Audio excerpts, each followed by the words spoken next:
Baik, Bapak Ibu sekalian, saya ingatkan kembali dengan singkat saja bahwa Portugis setelah perjanjian Tordesillas itu dikirim ke wilayah timur yang sempat nyasar ke Goa, ke India, lalu kemudian datang ke Nusantara. Hati-hati, bukan cuma sekedar membawa misi, misi untuk menaklukkan wilayah-wilayah jajahan, ya, gold mencari emas dalam konteks rempah-rempah di kita, glory hanya mencari kemenangan saja, penaklukan supaya digdaya. Tapi ingat, gospel, dia membawa misi yang lain untuk menyebarkan ajaran baru, ya. Karena itu hati-hati, itu misi yang diberikan, direstui oleh Paus Alexander pada saat itu, ya, yang keenam. Nah, yang penting Anda tahu, saat Portugis datang ke Nusantara, gospelnya itu dalam bentuk Katolik, ya. Dia membawa satu ajaran di gold, ya, mencari emas, di kita rempah-rempah, ingin dikuasai, ya. Saya sudah ceritakan bagaimana mereka membawa armada, 11 kapal besar, 600 pasukan tentara, itu kan tidak bawa apa-apa. Kalau siklus yang lain dulu sebelum datang Portugis itu barter sifatnya. Di yang lain bawa barang, misal Cina bawa keramik, ya, kemudian sebagian bawa karpet, bawa macam-macam, jadi ditukar. Ada yang kasih rempah-rempah ditukar dengan keramik, macam-macam begitu. Ini enggak, yang ini datang bawa senjata.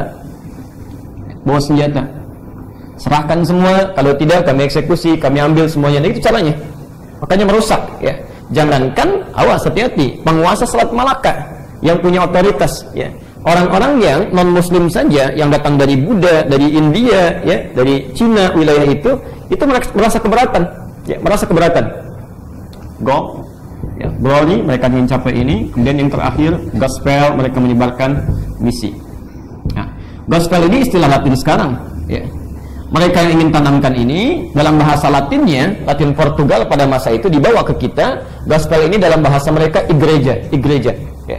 Igreja, makanya dikenal sampai sekarang dengan istilah gereja, ya, igreja. Nama tokoh yang dibawa jadikan panutan itu Santo Domingo, ya. Portugis Santa Domingo, kan mereka punya banyak santa, ya, orang-orang suci, jadikan panutan, ya. Ada Santa Claus, ada macam-macam dan sebagainya, ya. Nah, ini perhatikan betul. Jadi ketika akan ditanya, kan bingung nih, ini ajaran ini nggak ada sebelumnya, ya. Jadi begitu mereka datang, dirikan gereja, tempat, ya, yang dijadikan sebagai acuan nih Santo Domingo. Jadi kalau mereka pergi ke tempat ibadahnya, orang tanya, mau kemana tuh, mau kemana, ya. Dijawab Santo Domingo, Santo Domingo. Orang Indonesia kan suka nyingkat-nyingkat, ya, sampai sekarang. Misal, kalau kami olahraga di Timur Tengah, ada Muhammad, ada Ali, ada Ahmad, itu sebut nama lengkap. Wallahi Muhammad ta'ala wazir. Muhammad tolong oper bolanya sini. Muhammad manggilnya. Orang Indonesia enggak. Mad oper. Nah, gitu. Ali li nah, gitu, ya. Itu orang Indonesia tuh, umumnya begitu dia. Ya, orang Arab enggak bisa. Ya, Muhammad ya. Saya pernah ditanya sama orang Afrika saja, wallahi Syekh Ali katanya. Antum masyaallah ya Indonesiun. Nuhibbun al-ikhtisar nih. Kamu senang sekali nyingkat-nyingkatnya. Ya nahnu nad'ihu Muhammad antum kuntum mad ish ma'na fi ini, apa maknanya ini? Baik, saya bilang lil ikhtisar, untuk menyingkat, ya. Ada kaidah nahwu lil ikhtisar, ya. Karena di bahasa Arab pun ada singkatan. Bismillahirrahmanirrahim singkat basmalah, alhamdulillah rabbil alamin singkat hamdalah, Allahu akbar disingkat takbir, la ilaha illallah disingkat tahlil, ada singkatan, ya. Marilah kita buka acara ini dengan bersama-sama mengucapkan basmalah. Enggak begitu. Bismillahirrahmanirrahim, singkatan. Ya, baik. Nah, ini sehingga lama-kelamaan dikenal minggu jadi hari. Ketika mereka pergi, dikenal dengan harinya minggu. Minggu ini dari Santo Domingo soalnya. Itu. Jadi ke sini, makanya saya sampai hari ini agak sungkan mengucapkan kalimat minggu itu. Enggak ada, asalnya Ahad semuanya. Ahad, ya. Hari pertama kan diserap itu. Ingat nama hari itu serapan asalnya untuk memudahkan kita mengenalnya. Ahad itu dari bilangan, asalnya al-ahad bukan ahad, satu, ya. Ingat, antara ahad dengan al itu beda, ya. Kalau ahad satu-satunya, nggak ada duanya. Tapi kalau kita ingin gunakan bentuk waktu hari yang pertama misalnya pakai al-ahad, ya. Makanya sifat Allah itu tidak disifati dengan al langsung. Qul huwallahu ahad, Allah hilang. Itu untuk membedakan, ya. Baik. Isnin, Senin. Ya, Senin itu dari kata Isnin, 2. Ya, hari kedua, Isnin kan 2. Ya. Selasa, ya, dari Thulatha bahasa Arabnya, Thalathah 3. Rabu, dari kata Arba'ah 4, hari keempat. Ya. Kamis, dari kata Khamsah 5.